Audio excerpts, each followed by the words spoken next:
Hello, everybody, to session 27, Bars Around the World. Our today's special guest, the beautiful Sarah. Hi. Hello, everybody. Thank you. So great to have you on board. Yeah. Thank you. Yeah, thank you for your time. Thank you. I'm excited. We too. So before we start with our questions, may I ask you for a short introduction of yourself? Sure. So my name is Sarah Grandinetti. I live in Los Angeles, California. I have been facilitating now for, I do the math, like 7 or 8 years. I was first introduced to the Access bars in the year 2000. So that's more than 7 years. By my older brother, Dr. Dane here. He invited me to get my bars run when he first found Access Consciousness. And I always say that, when they talk about the bars where your whole life can change, or you can feel like you got a great massage. I was the great massage person. I was the person that got off the table in the year 2000, totally not ready to change my life. Okay. And was like, that was awesome. I was a brand new mom and I was really tired and I had the best nap of my life. Yeah. And then I went off, still trying to get everything right by this reality. But the other cool thing about when you run someone's bars is that you really do sprinkle in a possibility and then it will grow whenever it's time. And so I didn't show up until 2000, like 15 years later. I took my first class 8 years later and then did become a facilitator for 15 years. So about me, I facilitate parenting classes every month. I'm working on a parenting book. I really love using the tools with my children and getting parents to look from a different place because I think that creates a different future. And in those classes, we also unparent ourselves. So we have a lot of people who don't have kids that jump on those classes that get to look at all the things that they bought that aren't actually theirs. I also do have my own specialty called Being You Beauty.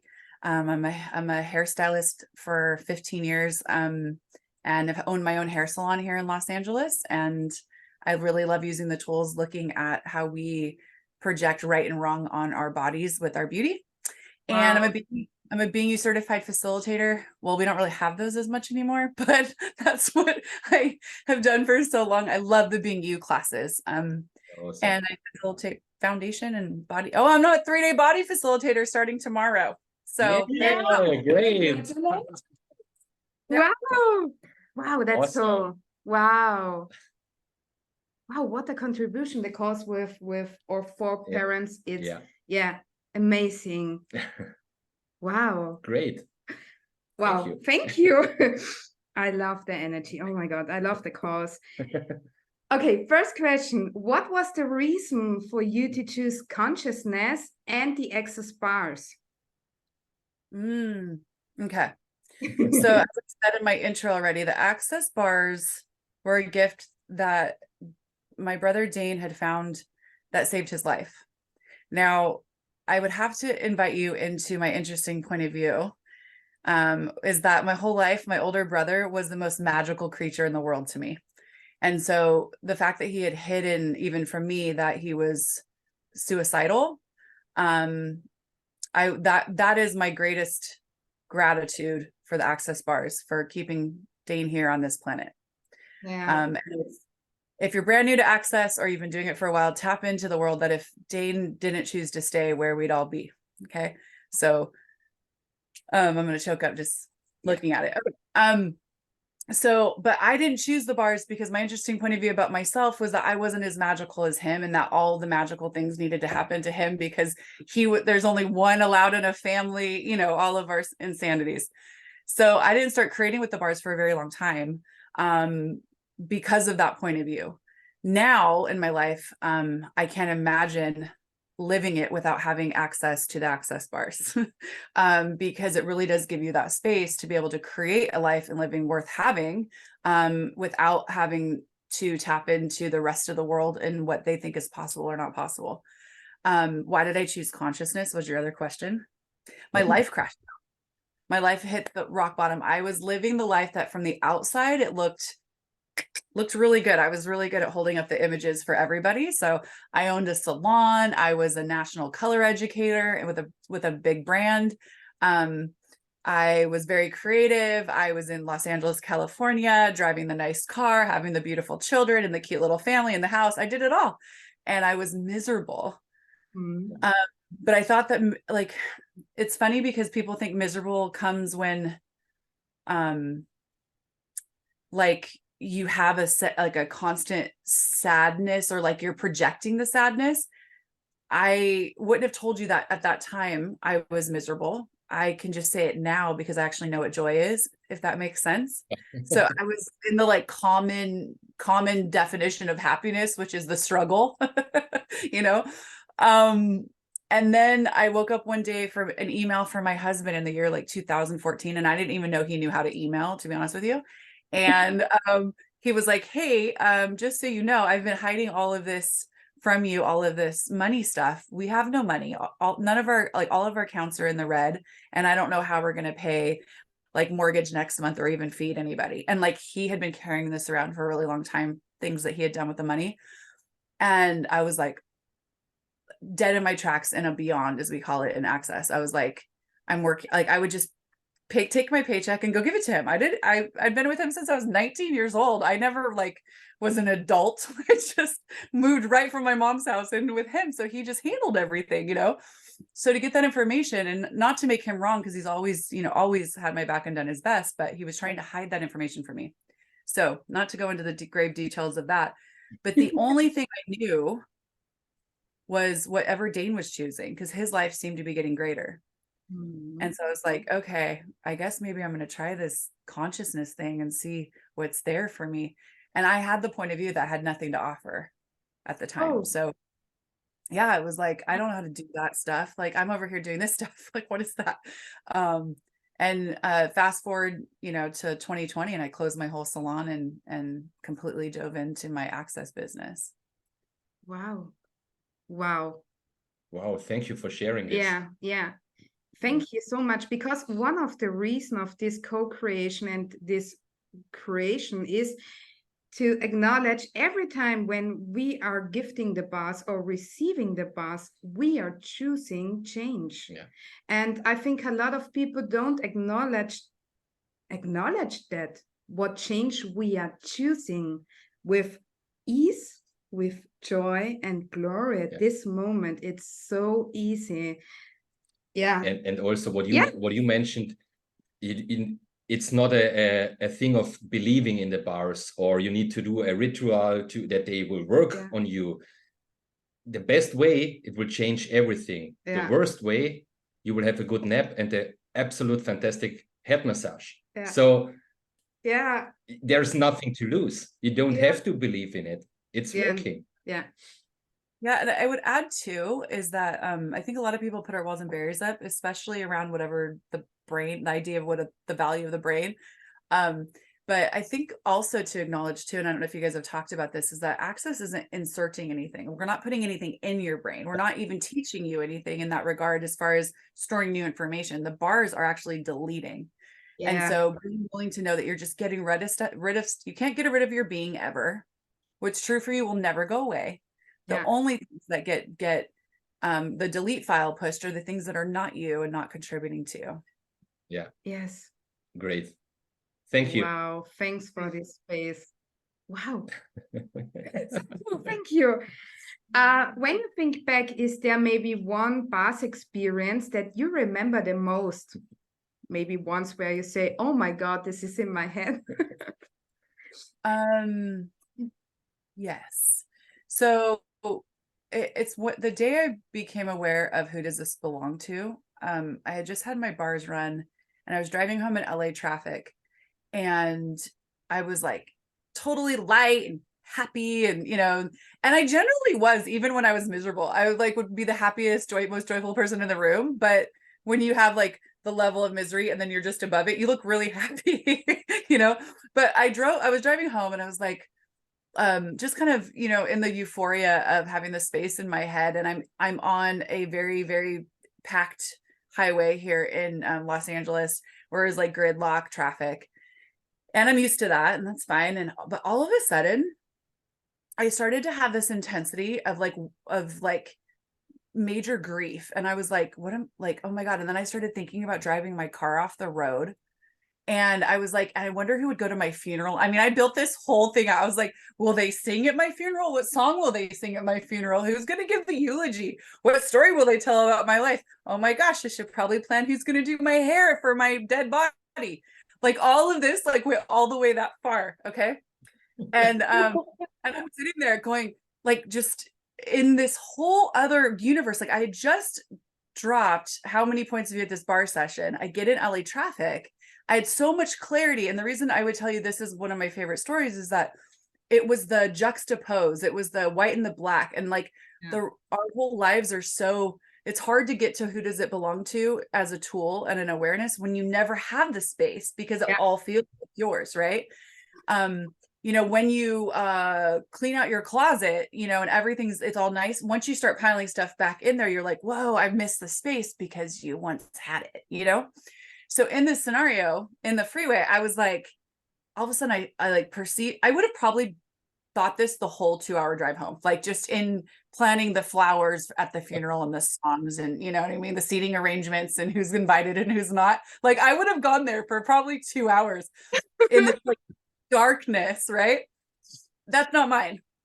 But in this moment, I asked a question. I was like, oh my gosh, like I got to check it. And I was like, who does that belong to? Yeah. And I looked over and there was a man in a car right next to me, dead stop traffic, his head completely slumped over the steering wheel, sobbing uncontrollably. Like either he had just lost a loved one or someone ran over his dog. I don't know. But I looked over and I finally saw it. I was like, oh my God, I'm aware. Yeah. I'm aware.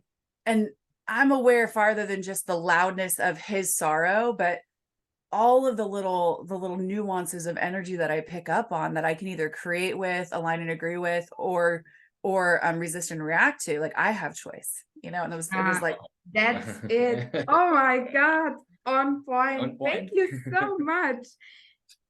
This is the moment when we realize that we are aware of the thought, feelings, and emotions other people. For me, this was the point where I realized, oh, where was the space of freedom, you know? There was this, oh my God, I'm okay. I'm not wrong. I'm aware. Thank you so much for this. Oh my God, great. Thank you. That's consciousness. Yeah. Oh my God. Thanks. You're welcome. So Sarah, looking back to your access starting point where you attended the first class or started your bars facilitator, compared to now, what changed in your life? How long do you have? It's not on us. Okay. Yeah. So as I told you before, my financial reality had just dropped down. Like we were at below zero. Okay. And so I don't want to point, and I want to answer your question with one answer because money is only one thing that has changed for me. But I'd love to give you the full spectrum of that story if you don't mind.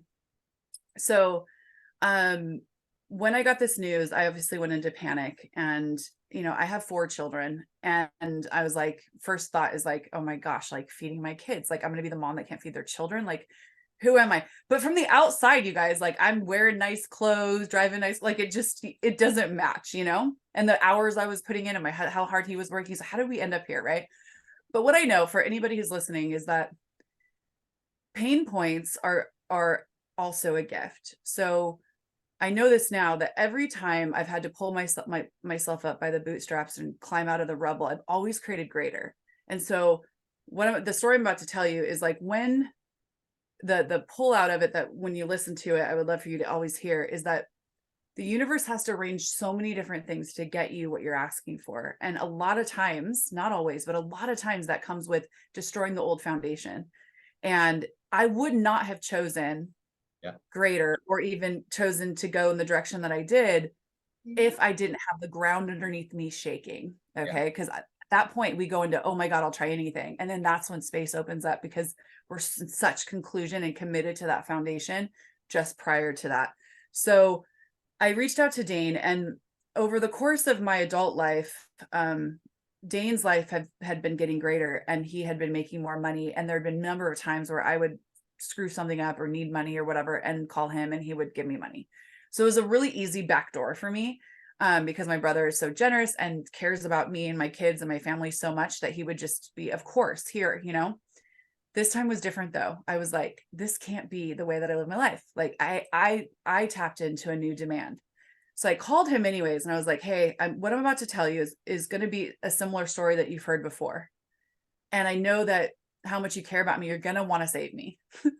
And I need to not be saved right now. I need to do this. And he was like, okay. He goes, wow, this was hard for him to not just send me the money and make everything okay. But what he said to me is he took the fear away. So one of the things in Access is like, one of the sayings is like, what would you create if you didn't have a fear of failure? Like if there was no failure, what would you know you could create, right? And what he did is he gave me the gift of having no fear. So he said, hey, I just want you to know, you and the kids will always have a roof over your head, and you'll never go hungry. No, go create. So all of the like, oh my God, what if we lose our house? Oh, what if we can't keep the lights on? What if, like, all of the distraction of that was gone? Because I knew that if it ever got to a place where I couldn't provide, I could call him and it would be handled. So I didn't have anything to fear. And so I said, okay, so I have been with my husband since I was 19. I'm sitting here in front of you at 44 years old. This all happened at like 34, like 10 years ago, 35, something like this. And, but my whole adult life literally had been this other person handling all the money flows, because he's older. And so he always just took care of everything. So I'd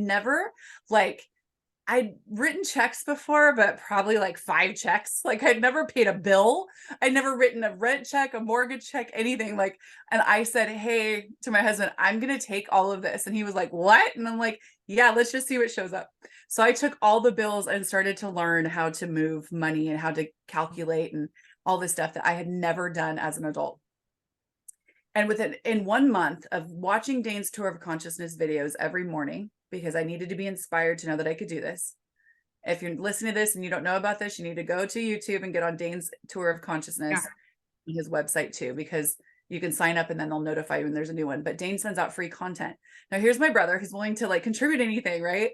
And I still needed to do it in my own way, even if it was through him, if that makes sense. Like I was like, I'm going to watch your videos. So, oh wow, there's so much to this story. But I'm going to keep going. Basically, within a month of using the tools, getting present and not having fear, I had, for the first time ever, $1,000 in savings. Like I had brought all the bills up to paid in, like not paid in full, up to date. Yeah. $1,000 in savings in 3 months. Now, we've been paycheck to paycheck our entire lives. So in the midst of the rubble, we saved money. Yeah. Like what? Like this the hardest hardship ever. And I managed to save some money when we had never had a savings before that. And again, that's like 17 years of being together and never had a penny saved. So I was like, what is this stuff? Like, what is actually happening? So I'm sitting outside one morning in my backyard watching a Tour of Consciousness video. Now we had no money to water our grass. So our backyard was just dead grass, and my fruit trees had like started to die. Everything just was like, you know, and that energy of like, oh God, you know what I mean? Oh my God. Yeah. And so I found the tool of like, what else is possible? And I was sitting there looking at the grass, and I was like, okay, grass. All right, universe, what else is possible?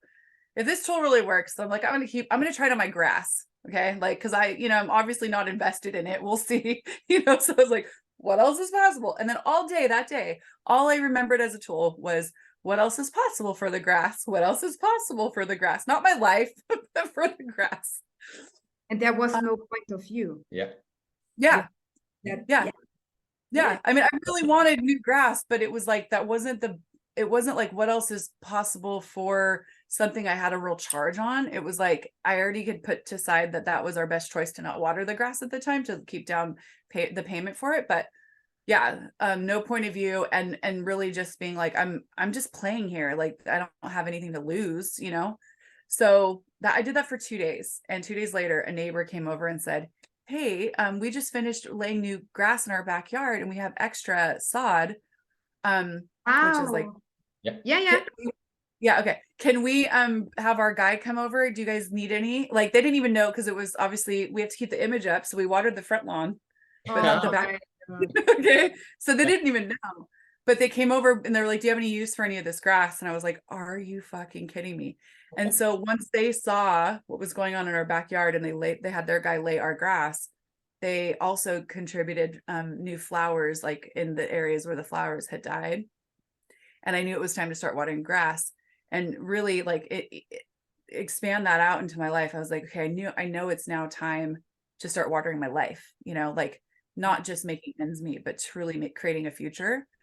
And I called Dane and I was like, you won't believe that. And I have $1,000 and I can't believe I have $1,000. It was like the most amount of money ever. And he's like, are you ready to become a facilitator? And I was like, let's not get ahead of ourselves, you know? And I said, sure, because in my head, in my conclusion, becoming a facilitator meant like years of training. It meant that I would probably have to travel, and I don't have money for that. So I probably won't even get to do it. It would mean like all of these things. And Dane's like, well, I'll have the prereq gaggle reach out and like see where you're at in regards to all the classes I had taken over 15 years, like online, just because it was like a weekend I was off, or Dane was in LA for a class. So I went to see him. So I randomly would get a prereq, but not like on any path. Right. Yeah. Like the prereq gaggle called and they're like, hey, you only have one more class to do. It's this new class we just added called SOP. And I was like, oh shit. Like I had no idea. And then I was like, well, that's probably far away and very expensive. And they go, no, actually, it's 2 hours from your house. The next one in 2 months in Santa Barbara. And I was like, oh shit. Well, I can't afford a place to stay. Like the universe just kept saying, like, oh yeah, give me your excuse. I'll show you something else. And so then I said, oh, I don't know, you know, if I have a place to stay, making every excuse I can. And then Gary's daughter, Grace, was living in Santa Barbara, and she called me. She goes, hey, I'm in Santa Barbara. I heard you're coming to class. Do you want to stay with me? I was like, shit, I guess I have to go. So yeah, so I went, and truly haven't looked back, because from that chaos and that story, my life has not been the same. My relationships haven't been the same. I'm a completely different parent. My kids have more sense of a self than most children I ever meet. And money flows are what I never really thought was possible. And I know there's way more possible, but like to have extra money and be able to like travel the world, like what? Yeah. Wow.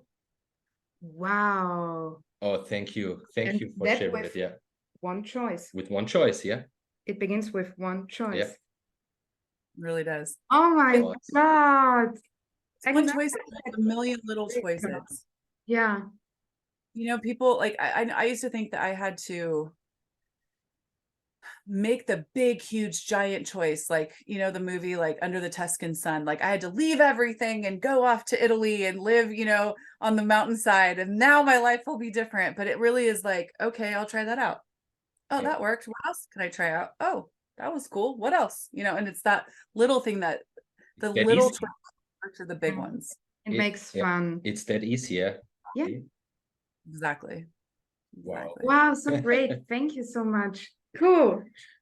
Sarah, is in addition, do you have any information what you want to share with our viewers? Or maybe a tip for beginners, you know? Now with the big 5 comes up.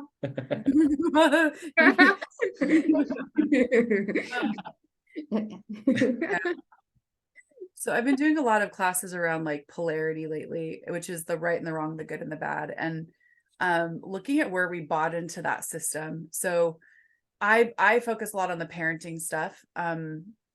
We have parents, for the most part, not all parents are wonderful, but they, for the most part, are attempting to be wonderful with their desire to control your life. It's because they had their lives controlled, and a good parent in this reality is teaching you right and wrong, good and bad, so that you become a good person, which is still a judgment. And for the longest time, I couldn't wrap my head around how good is a judgment. Okay. So a tool I would give you is, when you are in good judgment, you don't want to change. You don't want to change anything. So if you've got it good, you're so used to being wrong and bad, or feeling wrong and bad, that when you finally get something right, you want to stay there. And so anytime you start to fight for your point of view or fight for the rightness of something, like, you got to look at it like, oh, wow, did I hit a marker of good? Yeah. And that is just, it's not any better than wrong. It's the opposite of the polarity. It's not freedom to choose. And so, looking at how our parents, from the very first breath that we take in this world, their job by this system is to entrain you to good, bad, right, and wrong. But guess whose good, bad, right, and wrong it is? It's theirs, because, and it's where they got it. And it's like, I call it parenting DNA. It's like handing down, right, by generation to generation. And what we try to do in this reality as a parent often is like, hey, here's my mistake, don't make it. Okay, here's what I got right, go this way. And so you start to mimic, this is such a wider conversation, so we'll see what happens, but you start to mimic your parent because that's how it's entrained. And then you wonder why you have a similar money situation or problems or energies around money, why your body shapes like theirs or has the same diseases. They think it's DNA, but it's really not. It's from parenting, because your body and your being start to mimic. In order to know how to get along here, you start to mimic them. You then become them, even looking like them, talking like them, parenting like them, right? Making choices similar. Or you're like, nothing like them, I'm going to go over here, which is in reaction to that, which keeps you looped in the same system. So with the Being You classes, and the Being You Changing the World book by Dr. Dane here, you start to explore what's beyond that, because a lot of us can't even fathom it. Like, what would I choose if there was no wrong or right choice, just because I can? And the more you live outside the polarity, the more freedom you get to see it as a system. And you go, oh, I see it. I see how all of these people are fighting for this side, because it's how they've been entrained to fight and what to fight for. Never asking a question what's true for them.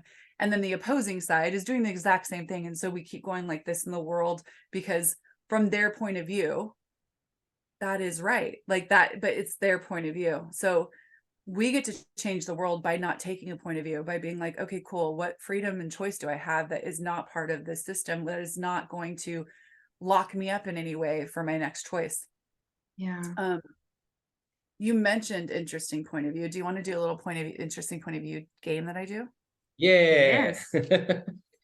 All right. So I always use a water bottle. So I'm going to do this. Okay. So would you both agree that we're looking at the same thing? Yeah. Yeah. This could be like a point of view in the world about a war or the money or whatever. So we're all looking at the same thing, right? Yeah. But you're looking at this side and I'm looking at this side. Yeah. Okay. Okay. So would you tell me what you see? Will you guys just describe it to me, what you see and what is true for you when you look at this? For me, it's true. It's a blue colored paper on a plastic bottle, and I think, I'm not able to read it, but I think it's aqua mentioned. Okay. Okay. In white letters. It's really funny because I see something totally different. There is the light in the water bottle. You see it, and my first thing that comes up, oh my God, I want to go there because there is light. That, not light, the light. How is the correct thing? Yeah, I don't know. Light. Yeah. Sorry. So I'm looking at the same thing, and I can agree that there's a blue wrapper on this water bottle. Okay. But I don't see any words at all, but I see a barcode. I see a square and there's numbers and there's lines in it. And it says 1220990. Would you guys agree with me? Oh. Yeah. No, right? Because we can't see it. I saw. Yeah. Yeah. Sorry. No, it's okay. But I'm just like, you can't see it from your side. But are you right or wrong? Because I can see that. Right? No one's right, but no one's wrong. It's how you're looking at this thing that creates the separation and the divide. But I could fight to the death with you that there's a barcode on this water bottle, and you could do the same, that there is not. Yeah. Yeah, that's That's where we learn to look from. And so what Access invites you to is to let go of your fixed point of view and be willing to walk around. Like in my classes now, people say, walk around the water bottle. Is to walk around it and go, wow, I might not choose your side of the water bottle. That might not be what's true for me. But be willing to acknowledge that if I give up my fixed point of view, I can look at all sides of this water bottle and see what's true for me and not have to fight you. So I can stay out of the polarity of one of these points of view being right or wrong, and I can be free to see the whole water bottle. Wow. Oh, cool. Wow, that's great. Also for kids, that's great. It's easy explained. That's easy to showing how points you can have it. You can use it. Yeah. Wow. That's cool. Wow. Even we two looked at the same image or the same bottle from the same side that had totally different pictures. Yeah. Wow. Exactly. Sarah, last question. An easy question.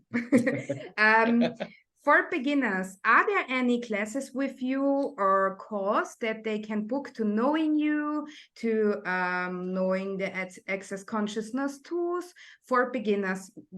They don't need any prereqs also. Beginners. Yeah. I have a few free classes downloadable on my site, sarahgrandinetti.com. I have a monthly program that's only $77 a month, but I'm going to be raising the price, I think, at the beginning of the year, that you get a 2-hour Being You call. You get a 2-hour parenting call. You get what we call rapid fire clearing call, which is like I run all the latest clearings over 30 minutes, and then you get to loop it, but you get on the Zoom and I run them with you. And you get discounts to my classes and and a visualization journey, which is like me doing like a lead exercise to clear energies around a certain topic. And that's all for $77 a month, and you don't need prereqs. Wow. That's great. That's ongoing. We're just, people buy the parenting calls like one off. My Being You Beauty doesn't have prereqs. I don't have another one on the books for a while. And I always do like pop-up calls. Like I have pop-up calls and energy polls that are up that don't require prereqs. So I love your calls. Cool. I booked many. Yeah. Parenting and self-love. What was this? Was a series with 4 or 5 calls about bodies, women's, something like this. I think last year, or it was great. Oh my God, this changed my life. Really. No, my feeling with my body was changing. Really. Oh my God.